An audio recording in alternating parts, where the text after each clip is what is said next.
میرے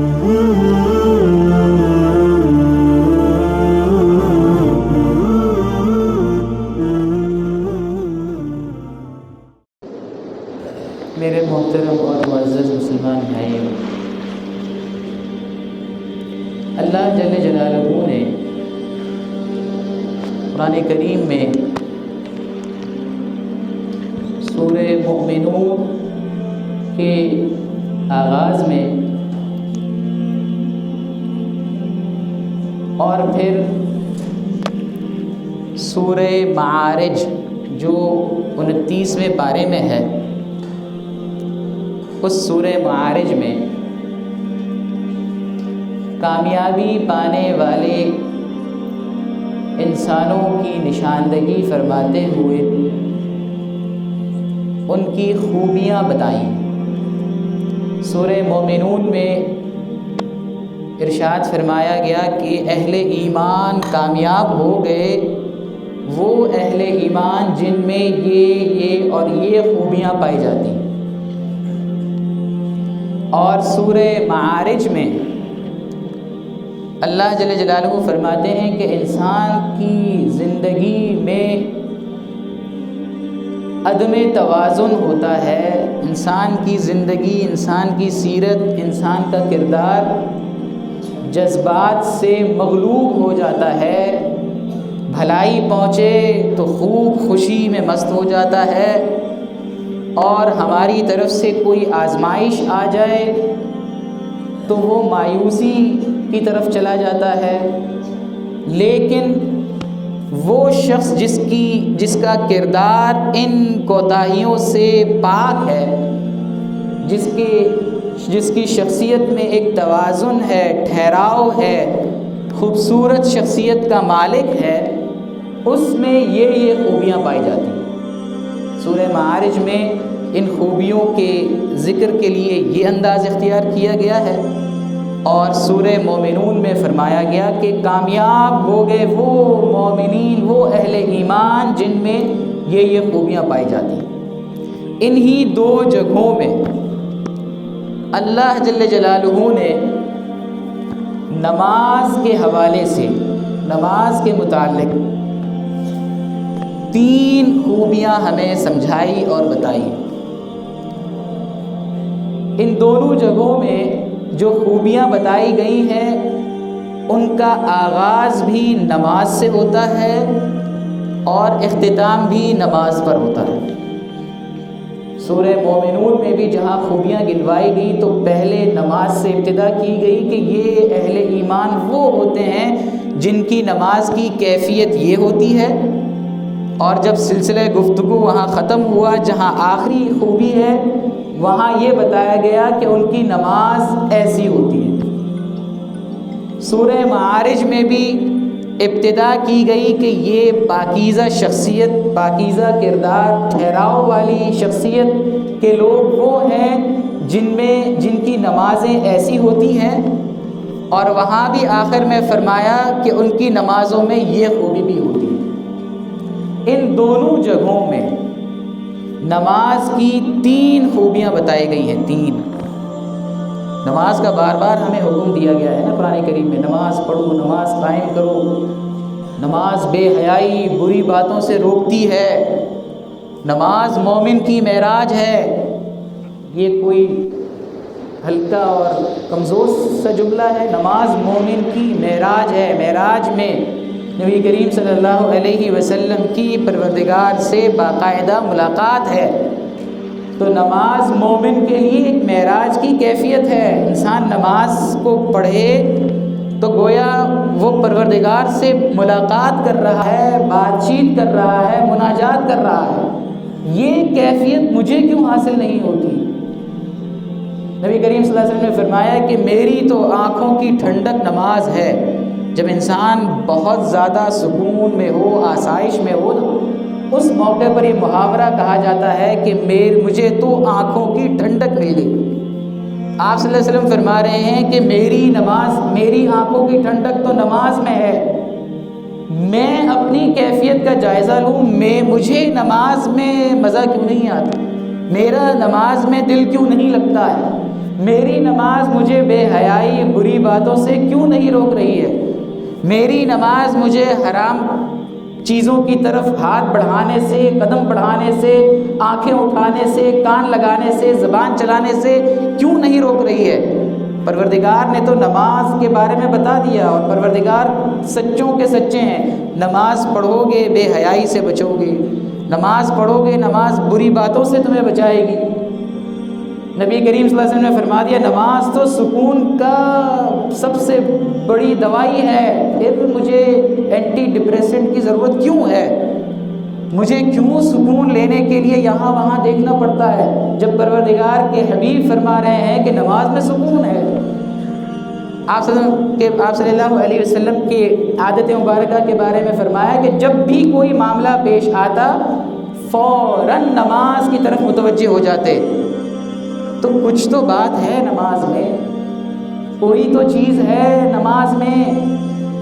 یہ نماز کے فائدے، نماز کی روح، نماز کے اثرات مجھے کیوں حاصل نہیں ہے، اس کے بارے میں مجھے فکر مندی کی ضرورت ہے۔ تو جن کی نماز، یہ جو دو مقامات میں نے آپ حضرات کے سامنے ذکر کیے، سورہ مؤمنون اور سورہ معارج، یقیناً جن کی نماز ان دونوں مقامات میں جو نماز پڑھنے والوں کی 3 خوبیاں بتائی گئی ہیں، اگر نماز میں یہ خوبیاں پیدا ہو جائیں، میری نماز میں یہ 3 خوبیاں پیدا ہو جائیں، نماز کے حوالے سے میری عادت میں یہ 3 باتیں شامل ہو جائیں، تو یقیناً قسم بھی کھائی جا سکتی ہے کہ پھر نماز میری بھی دل کی راحت کا سامان بنے گی۔ یقیناً نماز میری آنکھوں کی ٹھنڈک ہوگی۔ یقیناً جب میں نماز پڑھوں گا تو پھر میں اللہ کے حرام کردہ چیزوں سے بچوں گا، میرے اندر ایک قوت پیدا ہوگی۔ لیکن میری نماز کے اندر یہ خوبیاں پائی جانی ضروری ہیں۔ نماز میں روح پیدا ہوگی جب میری نماز کی عادت میں یہ 3 خوبیاں ہوں۔ اللہ تعالیٰ سے میں اور آپ مانگیں، سچے دل سے مانگیں کہ پروردگار ہماری نماز میں بھی یہ قیمتی خوبیاں پیدا فرما دیں، تاکہ ہمیں بھی نماز کا وہ شوق عطا ہو جائے۔ ہم سنتے ہیں، افسانہ سا معلوم ہوتا ہے کہ نماز صحابی پڑھ رہے ہیں، تیر لگتا ہے اور نماز جاری رہتی ہے۔ ہمیں تو چھوٹی سی چونٹی کاٹ لے تو ہماری نماز میں خیال دھیان کہیں سے کہیں ہو جاتا ہے۔ ہماری نماز تو ہم جب تکبیر تحریمہ کہتے ہیں اس کے بعد سے امام کے سلام پھیرنے تک ہمیں تو اپنی نماز میں کچھ اور حساب کتاب کرنے ہوتے ہیں۔ تو اس کیفیت والی نماز، ان خوبیوں والی نماز میری بھی ضرورت ہے، آپ کی بھی ضرورت ہے، اگر ہم نماز کے یہ فوائد چاہتے ہیں، اگر ہم اپنی نماز کو روح والی نماز بنانا چاہتے ہیں، ایسی نماز بنانا چاہتے ہیں جو نماز واقعی مومن کی معراج ہو، جس نماز میں کھڑے ہو کر احساس ہو کہ میں اب بادشاہوں کے بادشاہ سے اپنی حاجتیں مانگ رہا ہوں، ایسی نماز پڑھنے کے لیے یہ خوبیاں مجھے اور آپ کو اپنی نماز میں پیدا کرنی ہوں۔ پہلی خوبی ارشاد فرمائی گئی قد افلح المؤمنون الذین هم فی صلاتهم خاشعون۔ یہ ساری خوبیاں عمل کرنے سے، اب مشق کرنے سے پیدا ہوں، مشق کرنی ہوگی۔ فرمایا کہ اہل ایمان جو کامیاب ہونے والے ہیں وہ تو اپنی نمازوں میں خشوع کرنے والے ہوتے ہیں، خشوع والے ہوتے ہیں، خشوع کے ساتھ نماز پڑھتے ہیں۔ یہ خشوع کیا ہے؟ مفسرین، محدثین اور علماء نے جو اس کا مفہوم سمجھایا ہے، میں اسے آسان انداز میں پیش کرنے کی کوشش کرتا ہوں۔ خشوع کے بارے میں فرمایا، خشوع کہتے ہیں سکون کو، ٹھہراؤ کے ساتھ نماز پڑھتے ہیں، سکون کے ساتھ نماز پڑھتے ہیں۔ سکون 2 طرح کا ہو، دل کا بھی سکون ہو اور سارے کے سارے اعضاء کا بھی سکون ہو۔ دل کا سکون کیا ہے کہ نماز پڑھتے ہی، نماز کی ابتدا ہوتے ہی، نماز کی تکبیر تحریمہ کہتے ہی دل ساری کے ساری فکروں سے یکسر علیحدہ ہو جائے، انسان کی سوچ، انسان کے خیالات، سارے خیالات جو دنیاوی خیالات ہیں، یہ جو بھی خیالات ہیں، انہیں انسان ایک طرف رکھے اور خالص اللہ کی طرف متوجہ ہو کر نماز شروع کرے۔ یہ دل کا خشوع ہے، دل کا ٹھہراؤ ہے۔ اگر دل میں، دماغ میں مختلف سوچیں ہیں، میں نے تو یہ کاروبار کا حساب کتاب لینا ہے، اس سے فلانے سے یہ حساب کتاب کرنا ہے، فلانے سے یہ کرنا ہے، میں نے ابھی جا کر یہ کام مکمل کرنا ہے، اس کو یہ جواب دینا ہے، اس کو وہ جواب دینا ہے، میری فلانی مشکل کیسے حل ہوگی، میری فلانی پریشانی کیسے حل ہوگی، یہ سارے خیالات، ان خیالات کو یکسر چھوڑ کر ایک طرف رکھ کے اپنی سوچ کو بالکل فارغ کر کے ساری کے ساری توجہ ہو پروردگار کی طرف۔ اب میں اپنی ساری مشکلات کو ایک طرف رکھ کے بارگاہ الہی میں پروردگار کی طرف متوجہ ہو کر پروردگار سے بات کر رہا ہوں۔ اے اللہ، میں آپ سے بات کرنے کے لیے آیا ہوں، میں آپ کے سامنے اپنی عاجزی کا اظہار کرنے آیا ہوں، ساری جو پریشانیاں ہیں وہ آپ حل کریں گے، میں تو آپ سے بات کرنے آیا ہوں، میں تو آپ سے مناجات کے لیے آیا ہوں۔ دل کا ٹھہراؤ یہ ہے، اور اعضاء کا ٹھہراؤ یہ ہے کہ بلا وجہ اعضاء حرکت نہ کریں، بلا وجہ خارش نہ ہو، اور بلا وجہ ہاتھ ادھر ادھر نہ جائیں۔ جہاں جس حالت میں ہاتھوں کو جہاں رکھنے کا حکم دیا گیا ہے وہی رہے، پیر جہاں جمانے کا حکم دیا ہے پیر وہیں رہیں، آنکھوں کو جہاں، نگاہ کو جہاں رکھنے کا حکم دیا گیا ہے وہیں رہے، ایک سکون کسی کیفیت ہو، ٹھہراؤ کیسی کیفیت ہو۔ امام ابو حنیفہ کے بارے میں آتا ہے کہ جب ان کا انتقال، امام ابو حنیفہ ہیں یا کوئی اور بزرگ ہے، ان کا انتقال ہوا، تب کوئی کہتا ہے مجھے معلوم ہوا کہ رات کو وہ جو چھت پر ایک ڈنڈا سا کھڑا محسوس ہوتا تھا، وہ ایسا کوئی چھڑی، کوئی ڈنڈا نہیں تھا، کوئی بید نہیں تھا، وہ تو ایک شخص تھا جو نماز پڑھ رہا ہوتا تھا۔ ایسی نماز کی کیفیت ہو کہ نماز میں کوئی ہل جل نہ ہو، یہ ہے اعضاء کا خشوع۔ اعضاء بھی سکون سے ہوں، اور دل کا سکون میں نے عرض کیا کہ پوری طرح دل اللہ کی طرف متوجہ ہو۔ حدیث میں آتا ہے کہ اللہ جل جلالہ، حدیث قدسی ہے کہ اللہ تعالی، حدیث نبوی ہے، اللہ آپ صلی اللہ علیہ وسلم فرماتے ہیں کہ پروردگار نمازی کی طرف متوجہ ہوتے ہیں، نمازی کی طرف التفات فرماتے ہیں جب وہ سورت پڑھ رہا ہوتا ہے، رکوع کر رہا ہوتا ہے، سجدہ کر رہا ہوتا ہے، پروردگار کی بڑائی بول رہا ہوتا ہے، پروردگار اس کی طرف متوجہ ہوتے ہیں، لیکن اس وقت تک جب تک وہ پروردگار کی طرف متوجہ رہے۔ جب اپنی توجہ وہ پروردگار سے ہٹاتا ہے تو اللہ غنی حمید، پروردگار تو لاپرواہ بے نیاز ہے، پروردگار کی توجہ بھی ہٹ جاتی ہے، پھر توجہ نہیں آتی وہاں سے۔ اور جب جس کے بارگاہ میں، جس کے در پر جبین نیاز کو رکھنا ہے، جب اسی کی توجہ نہ ہو، تو پھر آپ مجھے بتائیے کہ ایسی نمازیں کیسے ہمیں برائیوں سے روکیں، ایسی نمازیں ہمیں کہاں سے معراج کی لذت دلائیں گی، ایسی نمازوں میں کہاں ہمیں مناجات کا مزہ آئے گا، ایسی نماز میں پھر مزہ نہیں آتا ہے۔ تو سب سے پہلے فرمایا گیا کہ یہ کامیاب ہونے والے لوگ وہ ہیں جو اپنی نماز میں خشوع کے ساتھ نماز پڑھتے ہیں، دل کا ٹھہراؤ، دل کا سکون، اور ساتھ اعضاء کا سکون۔ دوسری صفت سورہ معارج میں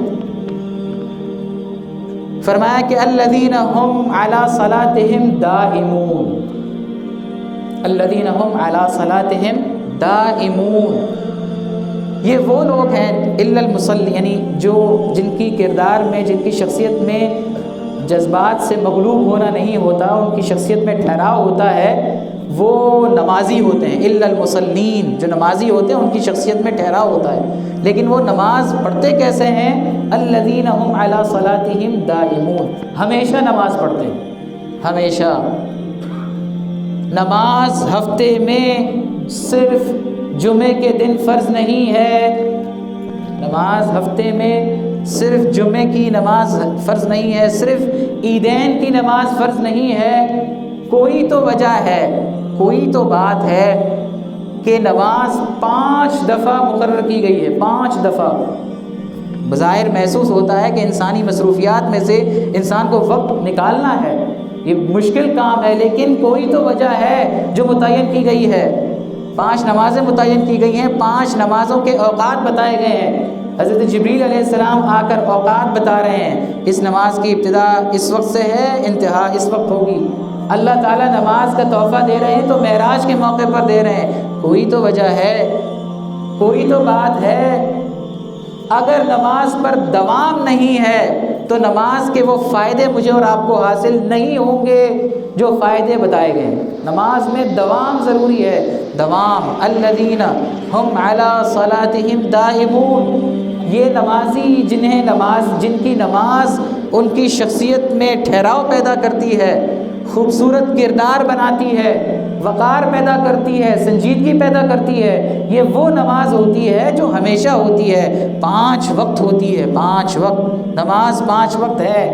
5 وقت کی نماز پڑھنے والے، دائمی پڑھنے والے، موسمی نہیں بھائی، 1 مہینہ پڑھ لی تب نہیں، 1 ہفتہ پڑھ لی، ایسے نمازی کو فائدے نہیں ملیں گے۔ نماز کے فائدے چاہیے، اگر مجھے نماز کے فائدے حاصل کرنے ہیں، مجھے اپنی روح کی پاکیزگی چاہیے، اگر مجھے آنکھوں کی ٹھنڈک چاہیے، اگر مجھے پروردگار سے مناجات کی ایسی ہی لذت چاہیے کہ پھر جیسے صحابہ کرام کو تیر لگے، خون بہے، نماز نہیں ٹوٹتی تھی، اگر مجھے بھی نماز کا ایسا شوق، ایسی لذت چاہیے تو نماز ہمیشہ پڑھنی ہوگی۔ جو نماز کا جو وقت ہے اس موقع پر نماز پڑھنے کے لیے مصلی پر آنا ہوگا، تب نماز اپنے فائدے دے گی، تب نماز فائدہ پہنچائے گی۔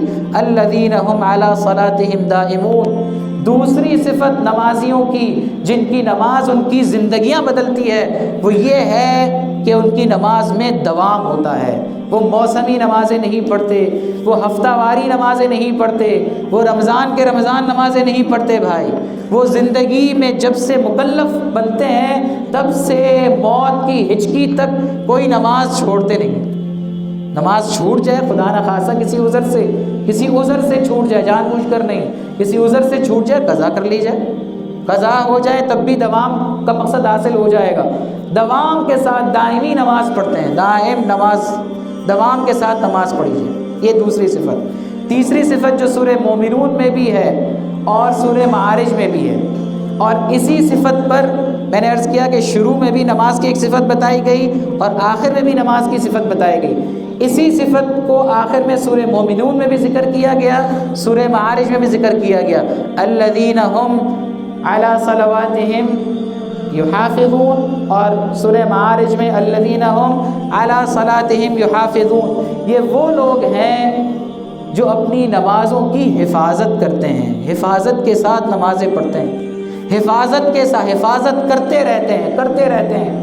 جو لفظ استعمال کیا گیا ہے وہ یحافظون، مستقل ان کی سوچ یہ ہوتی ہے میری نماز محفوظ ہو جائے، میری نماز شیطان کے وسوسوں سے محفوظ ہو جائے، میری نماز میں جو شرائط ہے نماز کی، ان شرائط میں سے کسی شرط میں گڑبڑ نہ ہو جائے، میری نماز خراب نہ ہو جائے، میرا وضو اچھے سے اچھا ہو، وقت جو نماز کا ہے اس وقت پر میں نماز پڑھ لوں، میری نماز ضائع نہ ہو، اور نماز کی حفاظت میں وہ لگے رہتے ہیں۔